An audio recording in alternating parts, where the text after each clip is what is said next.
Social media पर 24 घंटे में हजारों की तादाद में वीडियोस अपलोड किए जाते हैं, लेकिन कुछ वीडियोस ऐसे होते हैं जिनको देखने सुनने के बाद दिल में या तो सुकून मिलता है या दिल में बेचैनी बढ़ जाती है। आप इस वीडियो को देखिए और इस अम्मा की बातों को सुनिए। सब्र और शुक्र और ईमान सब कुछ एक जगह जमा हो जाए। वीडियो को आप पूरा देखिएगा। कितने पैसे दे के आए? मैं 2,15,000 कितने दिन ਲਈ? 21 दिनों ਲਈ मुल्तानों आई।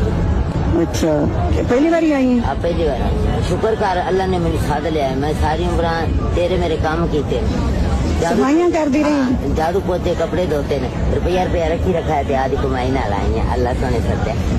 तू अपनी कमाई मेहनत मजदूरी करके आई है, तेरा तू साढ़े तो बहुत अगे पहुंची है। अल्लाह ने तेरा कबूल किया। 2 साल हो गए, बहुत हो गया, औलाद है।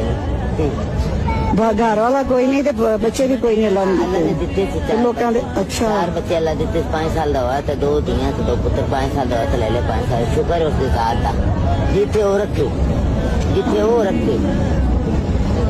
मुल्तान शहर के मुल्तान पिंड नहीं, सूरज में आनी मुल्तान दे विच सूरज में आनी या सूरज में आनी। अच्छा अच्छा, उस पिंड दिख रही है तो उस किराया भाट जानी रस्ते ते 30 रुपया सुबह 30 रुपया शाम।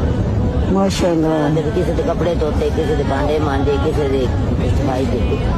सारी उम्र इवें हो गई। किराए का घर, अपनी जमीन को कि सारे किराए ते ही नहीं इस दुनिया च।